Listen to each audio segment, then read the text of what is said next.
aveva un gruppo di giovani che comunque si è riconosciuto nelle idee che portava avanti nelle istituzioni.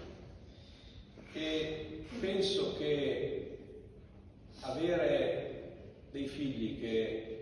hanno voglia di impegnarsi seguendo in parte le stesse forme del papà, politica, nell'ambito sociale, è un segno di grande successo dell'uomo. Il fatto che ci siano stati tanti giovani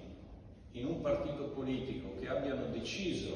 di seguire quelle idee perché proposte in maniera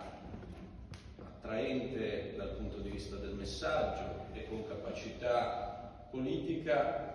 è segno del successo dell'uomo e del politico. Ecco, io penso che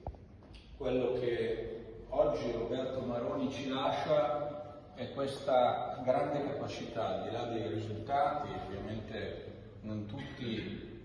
condivisi da tutte le parti, ovviamente, dei risultati importanti per la città, perché indubbiamente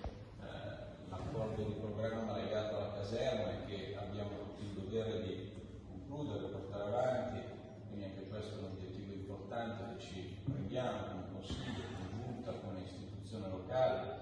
e quindi la volontà di portare avanti quell'importante progetto che aveva di fatto iniziato lui. Quello che ci lascia Bob Maroni è soprattutto una voglia di crescere i giovani all'insegna di alcuni valori, al di là di quello che possono essere gli schieramenti e i principi che ciascuno